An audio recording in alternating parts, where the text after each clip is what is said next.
கரூர் மாவட்டம் குளித்தலை அருகே நங்கவாரம் பேரூராட்சி தமிழ்ச்சோலை பகுதியில் மதன்குமார் சீலா தம்பதியினரின் இளைய மகன் ரோஹித் 6 வயது சிறுவன் நங்கவாரம் பேரூராட்சிக்கு சொந்தமான போர்வெல் மோட்டார் குழாயில் மின்சாரம் கசிந்ததில் சிறுவன் உயிரிழந்ததாகவும் மின்சாரம் கசிவை சரி செய்ய பொதுமக்கள் பலமுறை கோரிக்கை விடுத்தும் அலட்சியம் காட்டிய பேரூராட்சி அதிகாரி மீது நடவடிக்கை எடுக்க வேண்டும் என்று குளித்தலை அரசு மருத்துவமனையில் பிரேத பரிசோதனை முடிந்து உடலை வாங்க மறுத்து உறவினர்கள் போராட்டத்தில் ஈடுபட்டனர். அதனைத் தொடர்ந்து குளித்தலை எம்எல்ஏ மாணிக்கம், டிஎஸ்பி செந்தில்குமார், இன்ஸ்பெக்டர் உதயகுமார், வட்டாட்சியர் இந்துமதி தலைமையில் பேச்சுவார்த்தை நடைபெற்றது.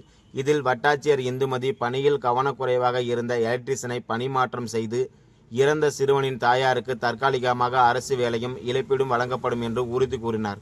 அதன் பிறகு பெற்றோர்கள் மற்றும் உறவினர்கள் நல்லடக்கம் செய்ய இறந்த சிறுவனின் உடலை வாங்கிச் சென்றனர். இதனால் 2 நாட்களாக பதற்றத்துடன் இருந்த அப்பகுதி அமைதியானது.